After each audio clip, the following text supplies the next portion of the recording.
Welcome back, everybody, to Double Dip Draft Season 5. It is your boy Spood, coach of the Southtown Sandslashers. Joining me today is...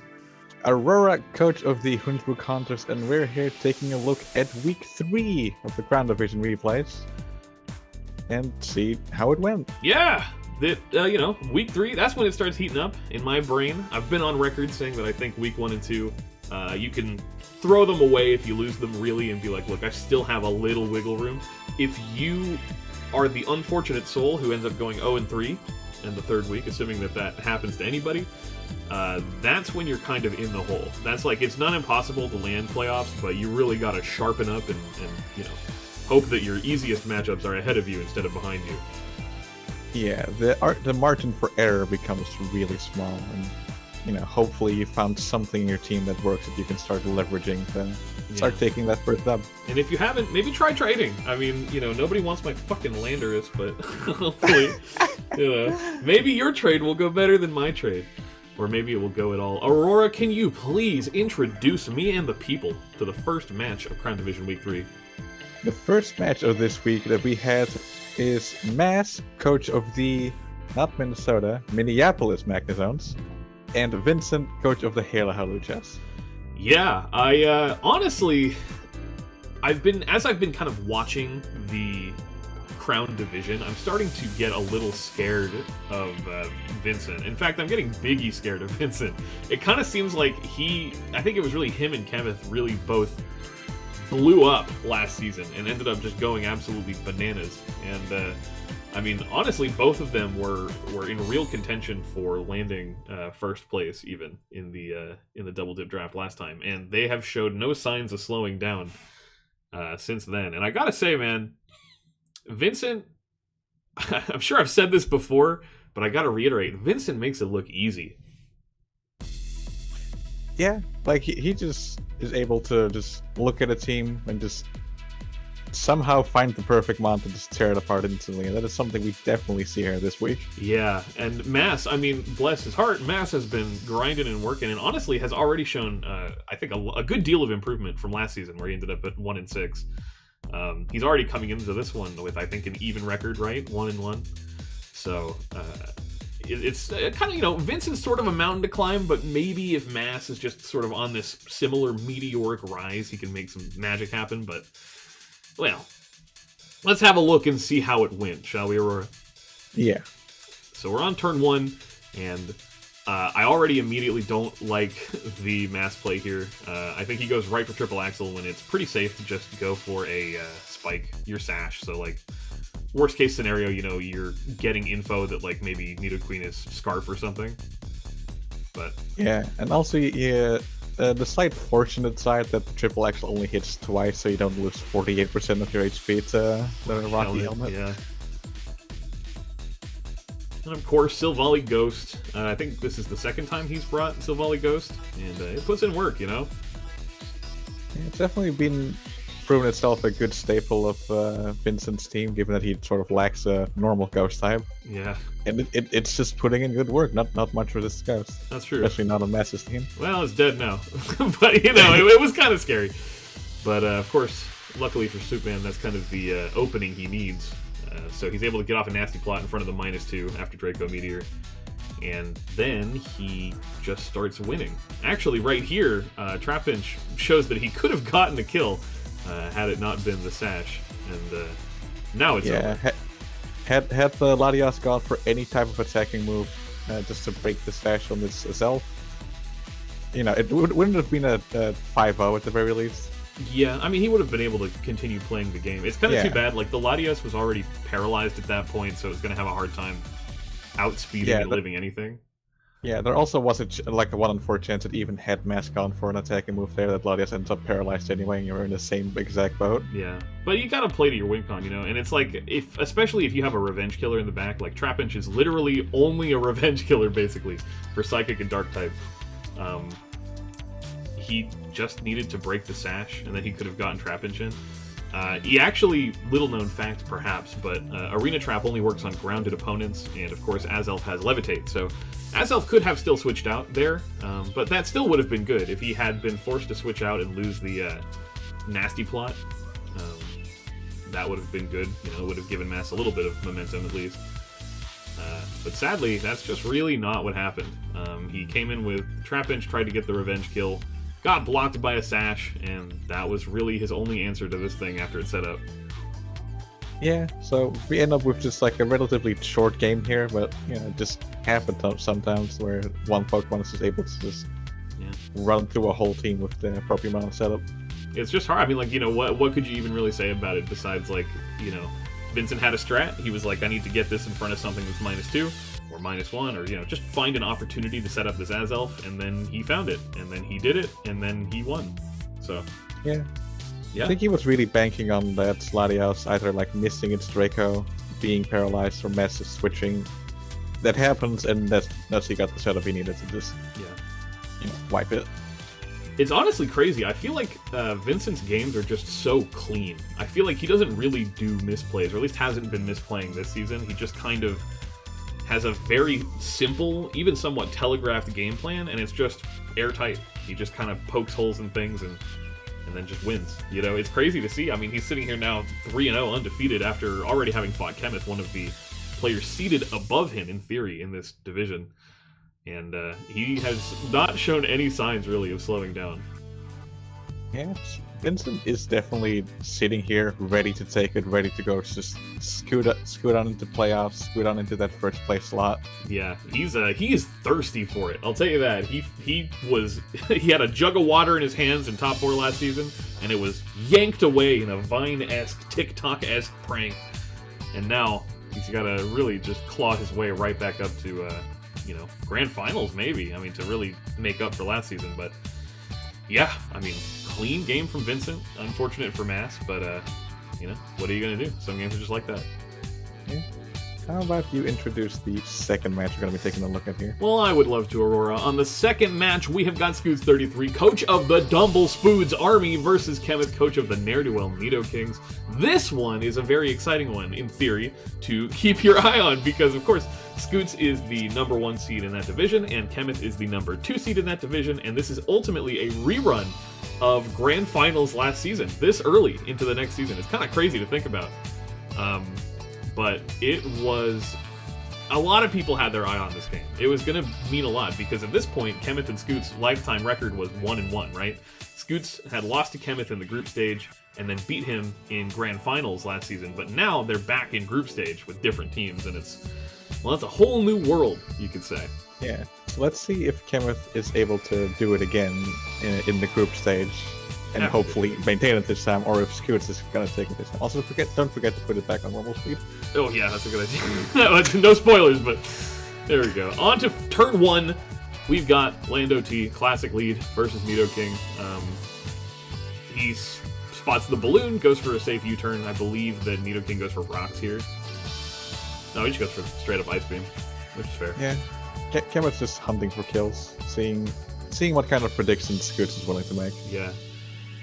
He goes for a knock on Exploud, which I think is fine. I feel like obviously killing this early is better, but ultimately Reuniclus at that point was pretty low. I don't think it was Regenerator, so not a lot going on. Yeah. But he pretty easily gets around the Exploud, taking minimal damage. Yeah, and you know, Starchild comes out here, quick feet with Toxic Orb, Plastic Set. Scoot showing good awareness and going for an immediate pivot, knowing the parting shot is coming. And we've got Feeny. And now Feeny has this tendency to just stay alive all the time. Kenneth actually goes a little aggressive here and just starts clicking Shadow Ball on it without worrying about the Moonblast. But ultimately takes it turn 2, gets the Curse Body. And then how many more turns do you think this Feeny lives?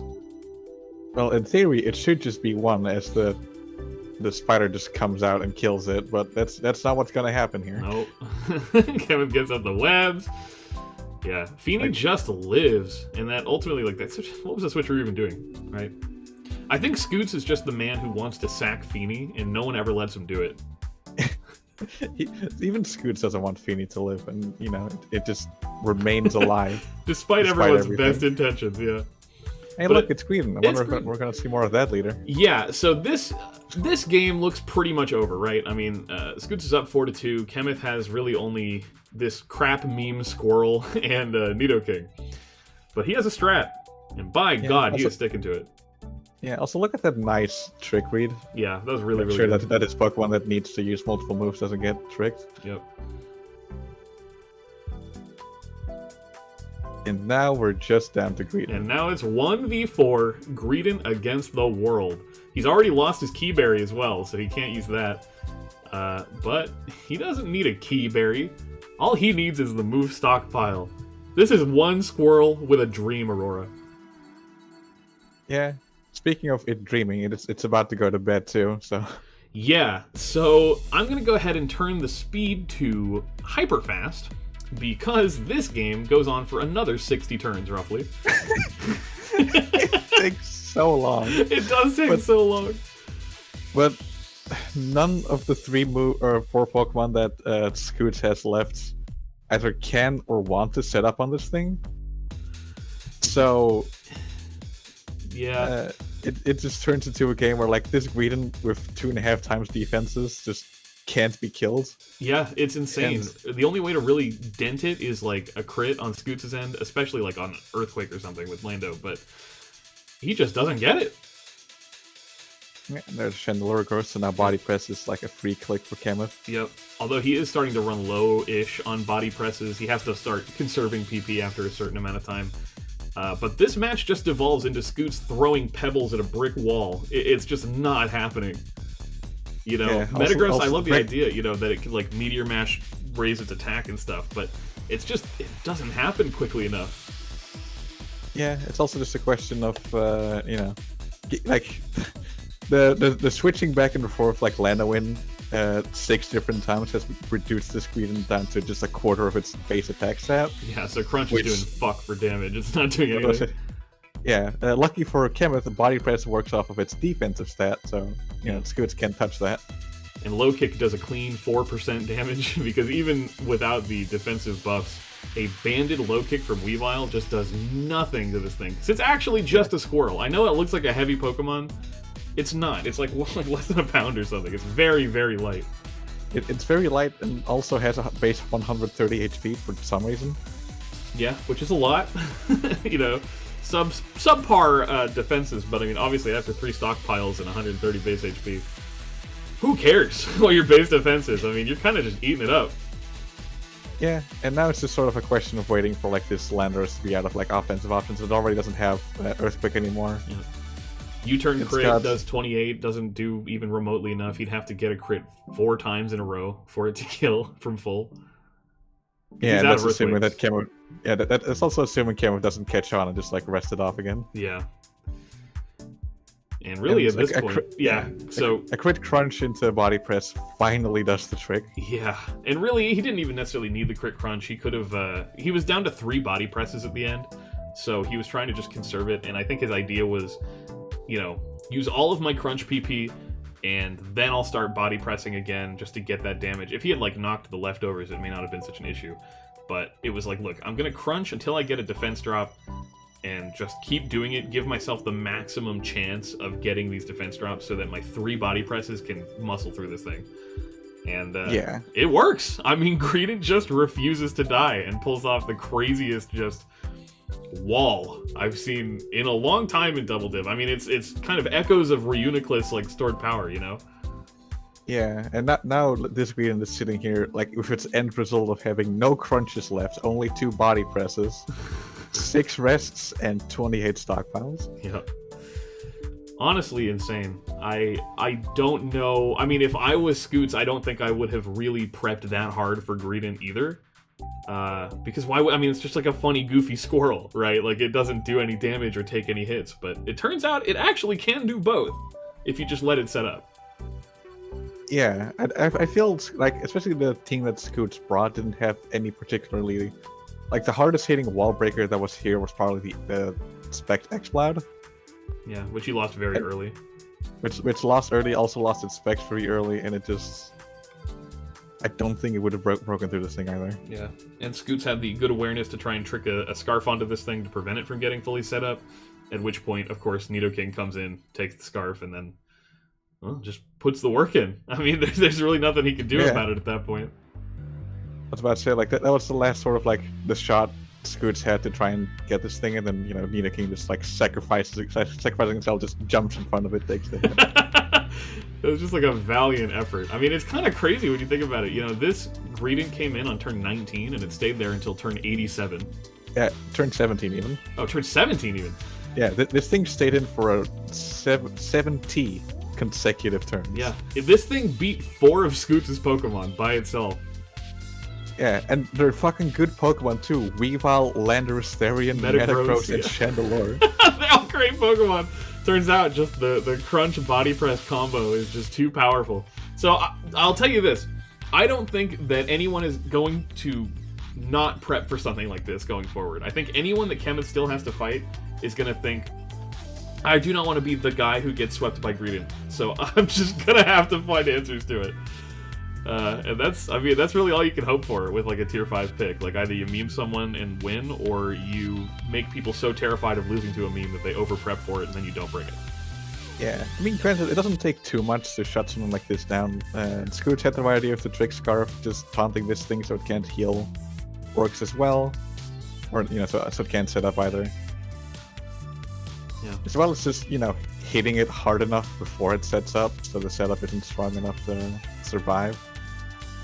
Yeah, it's crazy. I mean, well, because some people, like, it really, all it takes is for you to choke or, like, have sort of a momentary lapse in, offensive pressure for something like this to just immediately snowball. Because even this thing at +1 defenses is already not dying in one shot to any move that Scoots has, barring a crit. In most scenarios, you could also still, like, roar or whirlwind it out. Not in this case, because it's the only thing that's left. That's right. There was no phasing that was going to happen. I don't think Scoots has anything on his team that can, like, haze or... I don't know that he had any taunt users left. I know, like, Feeny gets taunt, a couple other Pokemon can do it, but... Haze actually... I'm not sure. Does Haze get rid of the stockpile, like, marker, too? I honestly don't know. Because I don't think it does, and if it doesn't, then it actually means that it can't set up anymore without switching out. Yeah, that's actually interesting. That would be something to look up. We should have thought of that while we were taking our notes. But you know what? Oh, well. Oh, well. Hey, Aurora, why don't you tell me who else we're watching this week? You know who else we're watching this week? Who else we're watching this week, Skills Aurora? the Bud, coach of the Nevada Ninetales, as well as Firebolt, coach of the Minnesota Magikarps. That's right. Look at you getting Minnesota and Minneapolis correct. I'm impressed. Hell yeah. Firebolt versus Skittles. This is a doozy. So Skittles has, as we have touched on before, a very sort of stall-centric draft. Classic Blissey Slowking. He's got Ferrothorn. He doesn't bring it to this match, but he's got a lot of very bulky Pokemon. And in this match, Firebolt has a lot of just sort of a hard offense, right? He's got Guts Machamp, he's got Swords Dance Garchomp, Scarf, I believe, Drapion. No, the Drapion gets Swords Dance at some point. Oh, okay. Choice. Well, yeah, and then that's, even just proving my point more, is like, I'll, kind of set up and hit the thing in front of me. And normally Skittles doesn't have a lot he can do about that kind of playstyle. Like, in a stalled game, generally people aren't raising their defenses as much as they are just switching into Pokemon that naturally can take a lot of heavy hits. As well as to sort of resist the offensive moves of the Pokemon that's currently in. Right, and like, for example, like, Blissey is really only scared of fighting-type moves, but he's got Slowking, he's got Dusknoir, he's got Araquanid, that all resist, and Mr. Mime even, quad resist. Not that that's going to help it take hits amazingly well, but it's still something, right? So he's kind of covering his bases in the way that, like, a stall player would, but none of these sets are really all that conducive to stall, right? Like, this ends up not being a stall team, ends up not being a stall game. They really kind of just do the classic Pokemon thing where they just hit each other over and over until one of them wins. Yeah. Just trade blows, and whoever can take them the best wins. Right. And let's see who can take those wins the best, Aurora. Let's jump right into turn 1. Boom. Duraludon. You know what this thing does, Aurora? It sets up screens. It sets up screens. That's really the only thing we've seen it do all season. Which, it seems to be fairly good at doing that, but, hasn't done anything else. Dragon Steel is like a surprisingly annoying defensive typing to deal with. Like, it really... it's ground and fighting that work against it. Yeah. And that's it. Steel covers weaknesses really well. It's it takes neutral to ice, takes neutral to fairy. Yeah, that's what it actually gets rid of both of those things. Yeah. Also, just a straight up immunity to poison. Yeah, which is really These good. are always appreciated. So I don't know. I mean, and he seems to be doing fairly well behind this Trick Room as well. Slowking is kind of just burning turns, having to slack off, while I was going to say Thunderbolt keeps spamming Firebolt. Firebolt keeps spamming Thunderbolt on it. And Yeah, some kind of bolts are happening at the very least. yeah, but he decides he's down to let this Slowking die here, try and get some extra chip. And Firebolt really wants to save the Shinra building, so he lets Hippo take just like a shitload off of Retaliate. And then comes back into it, interestingly. Well, he does get another screen off, so to that effect, I mean, it worked out. So it's like Firebolt like just going all in on the doubles. Yeah. Firebolt's trying to get up like an advantage state. You know, he wants his sand so he can like sort of abuse his sand veil. He wants to get behind his screens. He's still got Reflect up here. But sand veil just is not coming in clutch the way that he wants it to. That Toxic would have been very nice to dodge. Of course, he's setting up in front of something that's got a sub up already. Yeah, like setting up in front of a sub tends not to be the greatest thing because you know the amount of damage you're pumping into that substitute doesn't really change anything. Yeah. And now this thing just is here to clean it up. Good switch from Skittles, and then he reveals he's Scarf, just drops a Dazzling Gleam, and then it's like, okay, well, Garchomp's dead. Yeah, also just like the amount of damage it deals to this thing is crazy. It's weird. I mean, obviously, you know, this is a more offensive variant for Drapion. Yeah. You want to call it Dust Clouds, that's not right. But then he Swords Dances again in front of this Substitute Araquanid. He needs to get just damage, you know, if he'd hit it, even without setting up, it would have been below 25 at the very least, so it couldn't have gotten off a sub, and it would have died the next hit. So also, Araquanid is like not that bulky on the physical side. It can take special hits for days. The physical side, not as much. Yeah. But I think it has a relatively good defensive typing, like for Fizdef moves generally. Like, obviously, it resists fighting, it resists, you know, the stuff that water resists. So, there's that. I feel like Bug is genuinely a fairly solid defensive typing. At least when paired with, like, as a good dual type. Just because that ground and fighting resist is just really, really good. Yeah, it is actually like quite good for resisting physical stuff.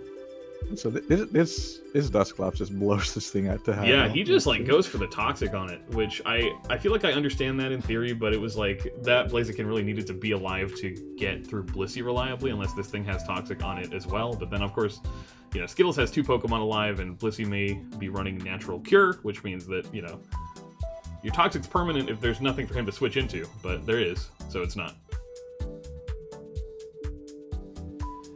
And really, it's also a case of like, you know, you have this thing now with the Slack Off, Earthquake, and 2 other hypothetical moves which we never see. Yep. And really, it's just like you said when we were talking about this earlier, Blissey kind of just wins this 1v1. It's just not, you know, it doesn't have any problem taking Earthquakes, right? They're very comfortably living the 2-hit KO. Yeah, and eventually, if you just spam Ice Beam long enough, this happens. Yeah, Freeze is pretty much inevitable after a certain point. And with that, Skittles takes it 2-0. Yeah, Skittles just does it. I mean, that's kind of crazy that he really just, I mean, did it. You know what I mean? Yeah. I feel like I don't even know what to say about the win. It just was, like, it wasn't particularly clean or particularly sloppy or particularly exciting. There wasn't really a strat that was exhibited beyond maybe like scarfing the Mr. Mime. Really, this was just like, I have a team and you have a team, and we're just gonna try and hit the buttons, right? Sandvale never procced. The screens didn't feel like they contributed much. The Trick Room, you know, Skittles got no mileage out of it whatsoever. I feel the biggest like thing that Skittles did to like put the things in his favor is just the read on the Dragon Claw into Mr. Mime, and then just finishing it off with the Dazzling. Yeah, which is good. I mean, that was good awareness. Yeah, that was a good awareness, definitely, because this Garchomp it outpaces everything else. Yeah. So had it stayed at +2, given its speed, it actually would have been a big problem. Yeah, I feel like this is the second time for Firebolt where he's had his Garchomp in front of something and he's tried to drop a Dragon move on it, and then it just gets eaten by a Fairy. We had that with him versus Mass. I believe that was week 1 or 2. I forget which week it was, but basically he tried to Scale Shot and Primarina, you know, came in, and Scarf Primarina tried to Ice Beam him, and he actually dodged it that time on the Sandvale. But right, yeah. He had no such luck today with Sandvale dodge. Yeah, I mean, it's just kind of trying to play the odds because you're reducing all of your opponent's accuracy by 80%. Well, to 80%. To 80%, not by. That would be crazy. Yeah, that'd be insane. Try to make everything go down to 20%. But yeah, you're playing the odds, and the odds are still against you. The opponent is still more likely to hit than not. Yeah, but it can, it can make a difference sometimes. Like maybe the reason that you don't see Pokemon running things like Focus Band or, I don't know what like Bright Powder, generally. It's just that 10% margin is like nice when it procs, but it's just so not common, right? Because the situations you're putting yourself in where that can matter is so much lower than the position where like a Stone Edge missing would or wouldn't matter. And so the game state can make it feel like, man, my Sandveil never happens because it's an 80%, but you're really only going to be in a game with Sandveil maybe like 2 or 3 turns per game, reliably. So you got to hope that in one of those 2 or 3 turns, it procs, which it has before, but it also hasn't before. Yeah, it's like you want reliable strategies, and stuff like screens. That's a reliable strategy because from that point forward, everything else is going to deal half damage to you, physical side at least. And Sandveil just isn't reliable in that way. Like sometimes it'll proc when it doesn't change anything, like, oh, you dodged the Aqua Jet from something that wasn't going to kill you anyway. Right. So, like, in that case, like, who really cares? At which point, honestly, if you were going to take that Aqua Jet anyway, you might as well have Rough Skin. So that case, like, yeah, Rough Skin could have like actually put you in a better situation there. And, sometimes it happened, the thing happens that happened a couple of weeks ago where you do get the dodge and the Ice Beam and then just kill with Poison Jab in return. Yeah. I think really you just leave your opponent just like baffled. Yeah, honestly, like in my opinion, the Garchomp, if you're gonna try and play to Sandveil, it's like, I don't know, run Bright Powder or like Lumberry, have a sub, be ready to just sort of try to cheese as many turns of setup as you can, and then go on your rampage.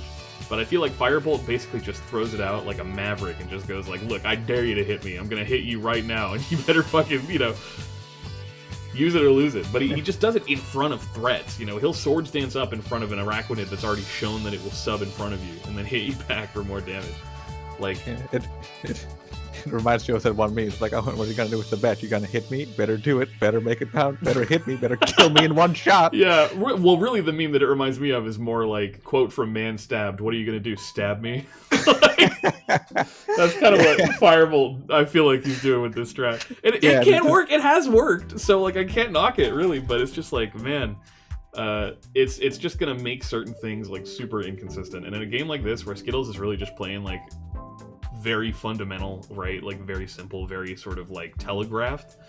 And you're basically just relying on, I'm not going to try and outplay these, Toxics or these Ice Beams or whatever. I'm just going to sit here and hope I dodge them, then that's a transaction that you're just going to lose more often than not. Yeah. But with all of that being said, before we dunk on Firebolt some more, how about you introduce the last match? Yeah, and I'm not dunking on Fireball. I love Fireball. He's a good man. And I think that he's a really good player. And he's shown really consistent, like, playoffs eligibility. So it just kind of sucks when it's like, I don't know. It feels very gambly. It feels like a lot of just wishful thinking, where I think the Firebolt could maybe tighten up in some more consistent ways. Yeah, it definitely feels sort of like opposed to how he's been playing in the past. Yeah. But I love Firebolt, and I think he's a good player, and I'm not knocking him for sure. I honestly think it's kind of hype, right? Like Sandveil and like Snowcloak and stuff. Like, it's kind of cheesy, but if it makes a difference, right? Like when Mass missed that Ice Beam, that was fucking awesome. That was dope. That was cool.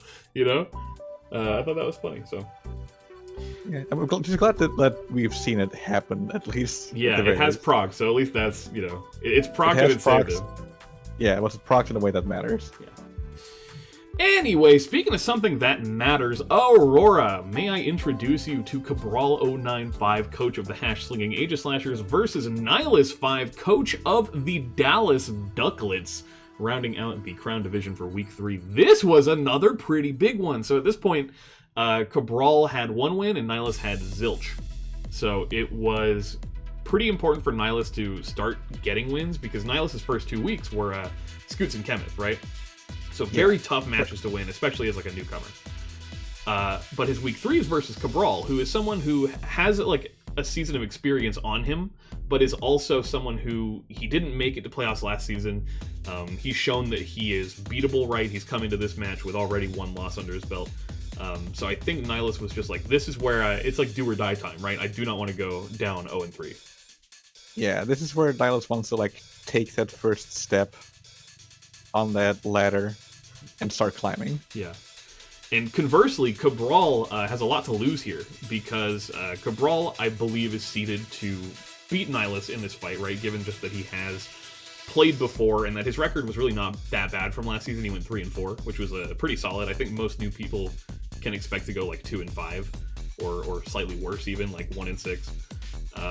But you'll see that like Cabral went 3-4 on his first season, and it was a tough season then too. So for him to go up against Nihilus, it's like, all right, maybe Cabral can pull off some crazy upsets, like maybe he can beat Chemith, maybe he can beat Scoots, but he definitely needs to be beating like Nihilus and Mass and Skittles if he wants to get into playoffs, right? Like that's where his win points have to be.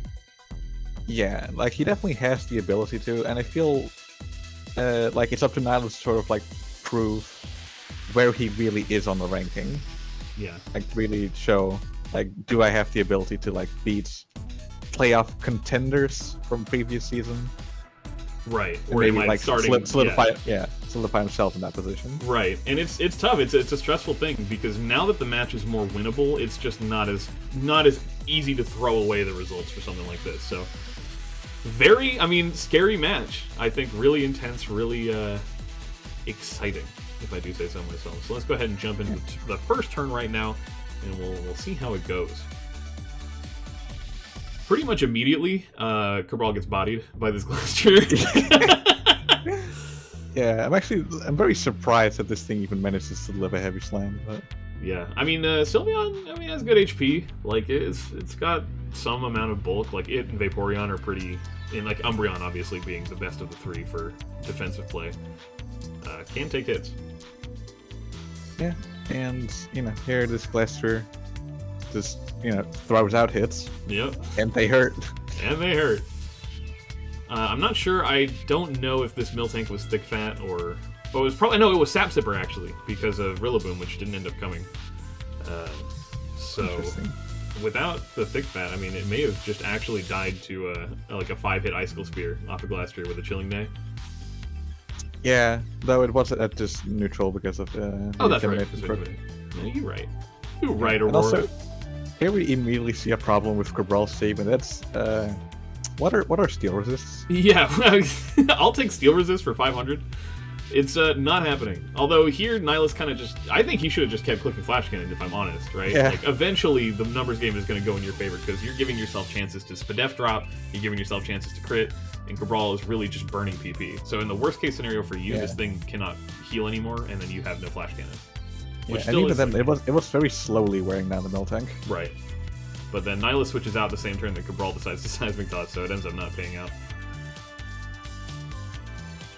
Takes care of the Noivern pretty quick. I don't know if Nihilus was prepped for the Slush Rush. I feel the... what do you call it? Sandslash, like, it has a pretty tough time against Doublade. It has Earthquake that it can use. Yeah. Well, he's running Drill Run, too. He's not even running Earthquake on account of the grassy terrain. Right. And then this Doublade just clutch God, so it lives on like 2 and then Shadow Sneak crit, which does matter actually. It does make the difference between a one-shot and not a one-shot from that range. Yeah, a little bit depending on sets, but it is likely that it mattered. Give or take, sure.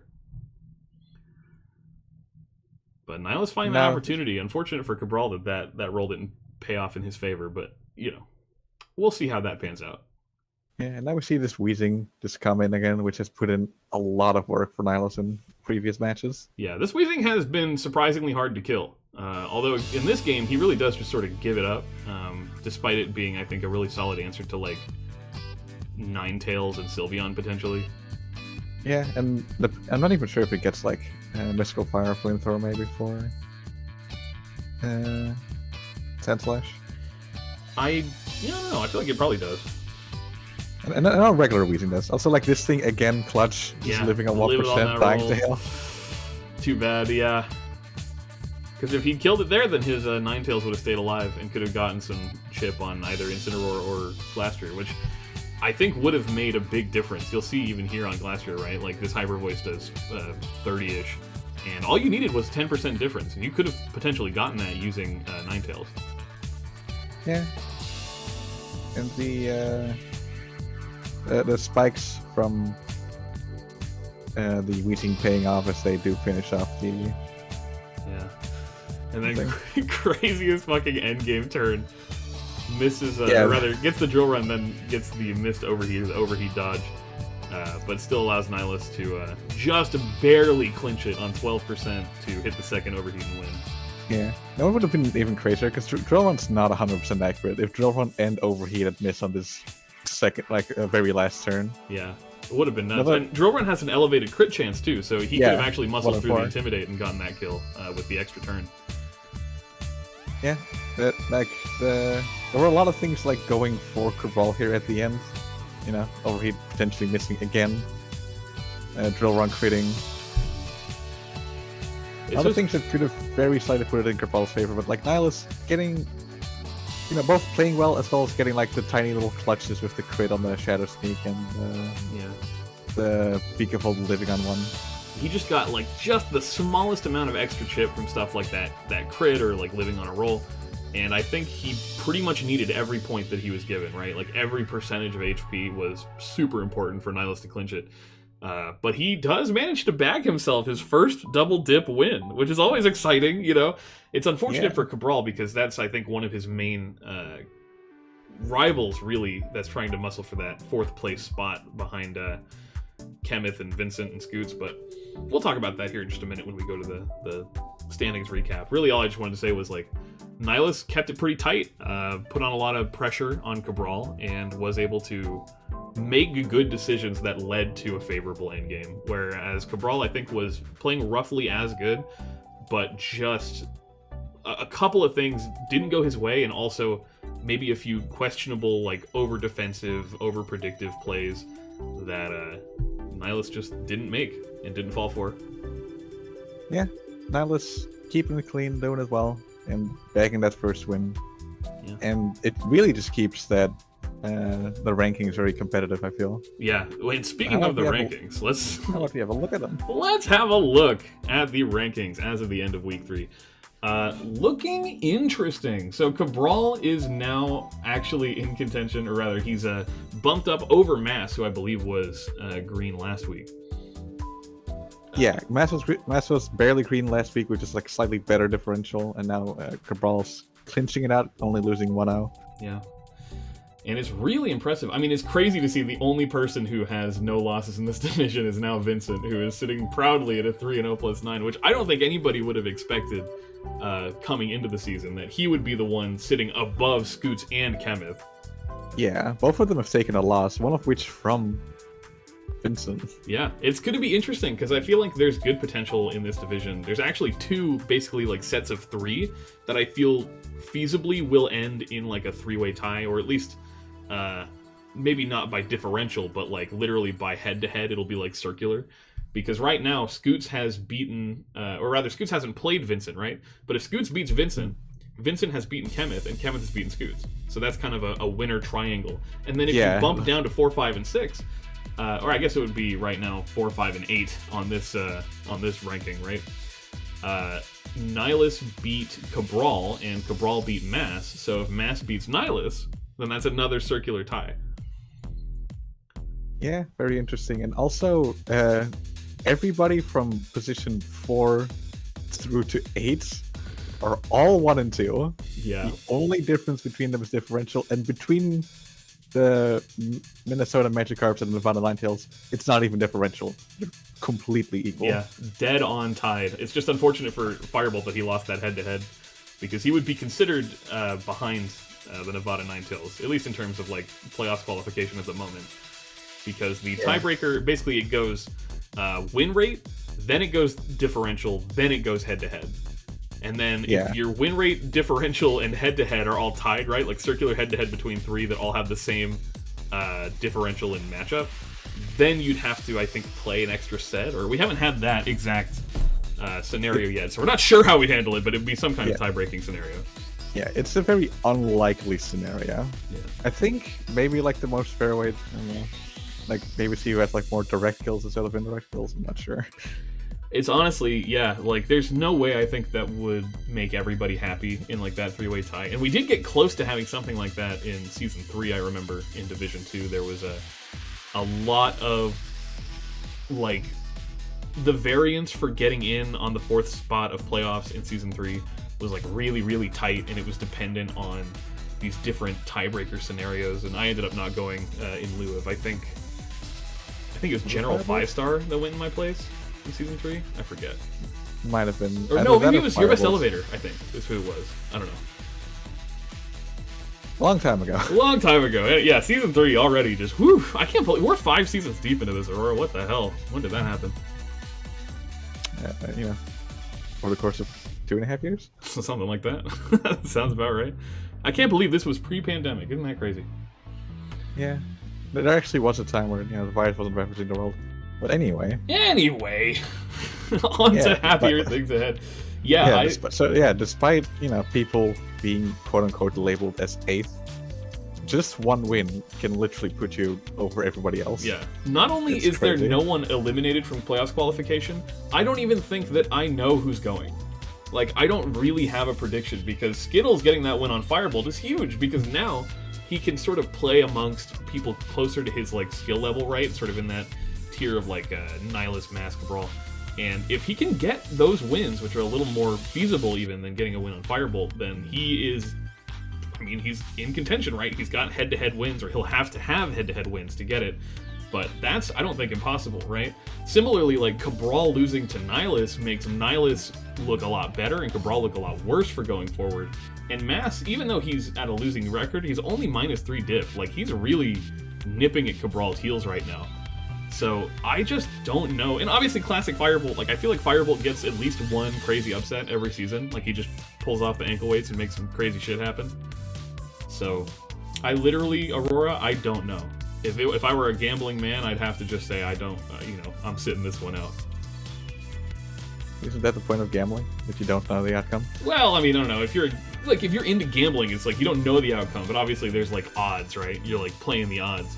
I don't think anyone has good or bad odds for landing it. I think that there's a roughly equal chance that all 6 of those people, or 5 I should say, that all 5 of those people from 4th to 8th can just realistically get in. Like, not even on some crazy Hail Mary. Like, I think winning reasonably skilled matches and, like, losing to people that you're kind of expected to lose to, I think all of these people have a good shot at landing that playoff spot. Yeah, it's even interesting, like, that's, like, despite being in first place at the moment, that Vincent can't be complacent just yet.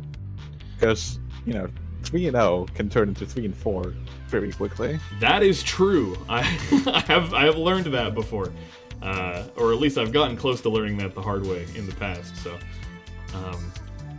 crazy stuff. I mean, I don't know. Aurora, who do you think has the best shot at taking that 4th playoff spot? Assuming, of course, that Kemeth, Vince, and Scoots, there's no crazy abnormal choking. Like, who do you think is going to follow them into playoffs? You know what? I'm gonna hedge my bets. I want to see Mass in that 4th slot. That would be crazy. That would be like the real glow up. I don't know. I feel like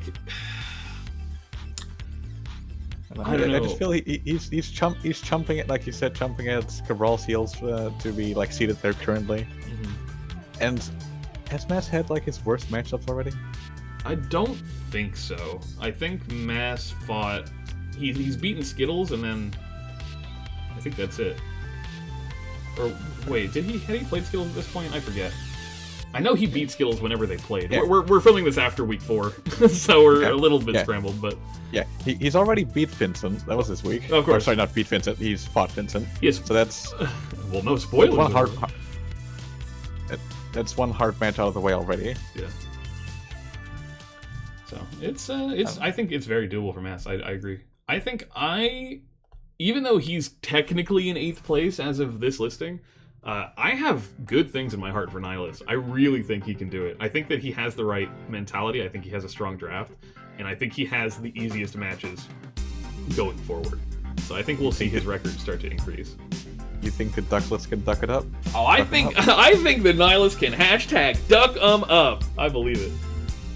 I'm a firm believer. I'm a big fan of the Dallas Ducklets. Big fan. It's actually, and this is just as a quick aside because we're about to end this recording, but we definitely miss our boy Jason, who did not get to join us this season, unfortunately, on account of some scheduling issues.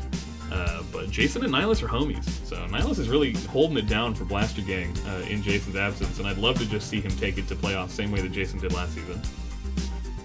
Yeah, and hey, it wouldn't be the first time we see like a new face come around and just almost take it all, or just straight up take it all. Who knows? That was Vincent. I mean, Vincent showed up his first season and made playoffs. And Lovin. And Lovin, that's right. Yeah, that's absolutely true. Yeah, got all the way to Grand. Yeah, some people just have these crazy breakout seasons.